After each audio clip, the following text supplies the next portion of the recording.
శ్రీ గురుభ్యో నమ. శ్రీ సీతారామచంద్ర పరబ్రహ్మణే నమో నమ. మనకు వాల్మీకి ఇచ్చిన రామాయణం లోపల రావణుడు ఏ విధంగా ఉన్నాడు, వారి స్వభావం ఎట్టిది అన్నది చక్కగా రావణ అసురుడు, రాక్షస స్వభావం కలిగిన వాడు రావణుడు అని చాలా శ్లోకాల లోపల మనకు వివరించడం జరిగింది. అయితే మనకు నేటి కాలం లోపల చిత్రకారులే కానీ లేదంటే సినిమా దర్శకులే కానీ ఆ పాత్రను గంభీరంగా ఉండడానికి అన్నట్లుగా రావణుడికి లేని ప్రాధాన్యతను ఇచ్చి రామాయణం లోపల కొన్ని సన్నివేశాల్లో చూపించడం ద్వారా మనం అదే నిజం అనే భ్రమ లోపల ఉన్నాం. ముఖ్యంగా సీతమ్మ వారిని అపహరించే క్రమం లోపల మనందరికీ కూడా రావణుడు సీతమ్మ వారిని తాకలేదు, అలాగే సీతమ్మ వారి నేలతో సహా నిలబడ్డ నేలతో సహా కింది నుంచి పెకిలించుకొని అదే విధంగా తీసుకొని వెళ్ళాడు అని మనందరం కూడా అదే నిజమని భావిస్తూ ఉన్నాం. కానీ వాల్మీకి రామాయణం లోపల రావణుడి స్వభావాన్ని తెలియజేస్తూ రావణుడు అలా తీసుకువెళ్ళలేదు, సీతమ్మ వారిని జుట్టుబట్టి లాక్కొని వెళ్ళాడు అన్నట్టుగా మనకు ఆ అరణ్యకాండ లోపల 47వ సర్గలో మనకు శ్లోకాల ద్వారా మనకు ఇవ్వడం జరిగింది.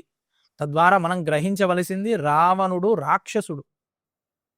ఆ లంకను ఇక్కడి నుంచి తీసుకున్నాడు, వాడు రాక్షసుడు. అంటే ఏం చేస్తాడు, వాడికి కావలసింది సాధిస్తూ ఉంటాడు, కావలసింది కొట్టో తిట్టో ఇంకొకరిని హింసించో లాక్కొని వస్తాడు. తన దగ్గర ఏది ప్రపంచంలో ఏది గొప్పగా ఉంటే అది వాడు స్వాధీనం చేసుకోవాలనుకుంటాడు రాక్షసుడు.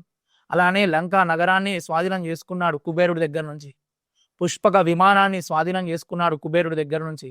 అలా తనకు ఏది సృష్టి లోపల ఏది అందంగా ఉంటుందో అది స్వాధీనం చేసుకోవాలన్న కుతూహలం కలిగిన రాక్షసుడు రావణాసురుడు. అయితే ఆ శ్లోకం ఏ విధంగా ఉంది, ఏ విధంగా తీసుకెళ్లాడు తెలుసుకునే ప్రయత్నం చేద్దాం. ఆ శ్లోకం మీకోసం.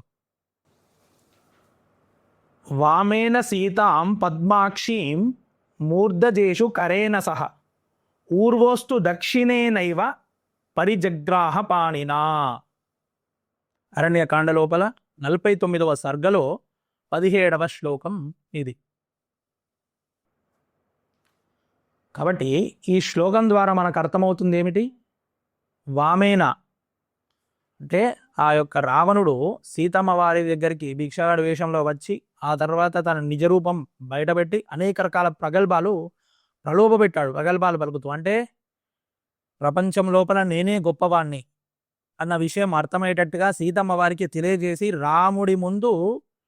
రాముడి కంటే నేనే గొప్పవాణ్ణి, రాముడు నా ముందు చిటికెన వేలితో సమానం అని అర్థం వచ్చేటట్లుగా అనేక రకాలుగా మాట్లాడిన తర్వాత సీతమ్మ వారు ససేమిరా నేను రాముడే గొప్పవాడు అని చెప్పిన తర్వాత అహంకారం చేత అప్పుడు రావణుడు తన నిజరూపం బయటపెట్టి 10 తలల చేత, ధనుర్బాణముల చేత, ఆహాకారాల చేత, కోపము చేత సీతమ్మ వారిని భయపెట్టి సీతమ్మ వారిని ఎడమ చేతి చేత జుట్టును పట్టుకొని కుడి చేయి అమ్మవారి కాళ్ళను పట్టుకొని తీసుకొని పుష్పక విమానంలో వేసుకొని వెళ్ళినట్టుగా మనకు ఈ శ్లోకం ద్వారా వాల్మీకి మనకు చెబుతున్నాడు. కాబట్టి రావణాసురుడు రాక్షసుడు, వాడి యొక్క బుద్ధి రాక్షస బుద్ధి.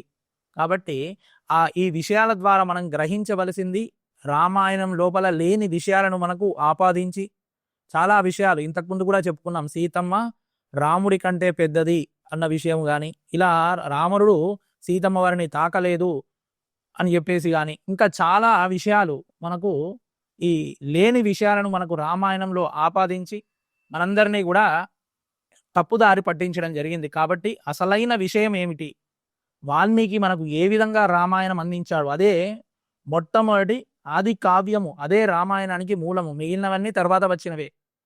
ఉల్ల రామాయణమైనా రామచరిత మానసైనా మిగిలిన ఏ కావ్యాలైనా కానీ ముందు వాల్మీకి రామాయణాన్ని ఆదర్శంగా తీసుకొని రాసిన కావ్యాలే. కాబట్టి అదే మనకు మూలం. వాల్మీకి రామాయణమే మనకు మొట్టమొదటి గ్రంథం. కాబట్టి దాని ద్వారానే మనము గ్రహించాలి. కాబట్టి ఈ విషయాలన్నీ కూడా గ్రహించండి, తెలియని వాళ్ళకు తెలియజెప్పండి. తద్వారా రామనింద జరగకుండా ఆపండి. రాజా రామచంద్ర భగవానికి జై.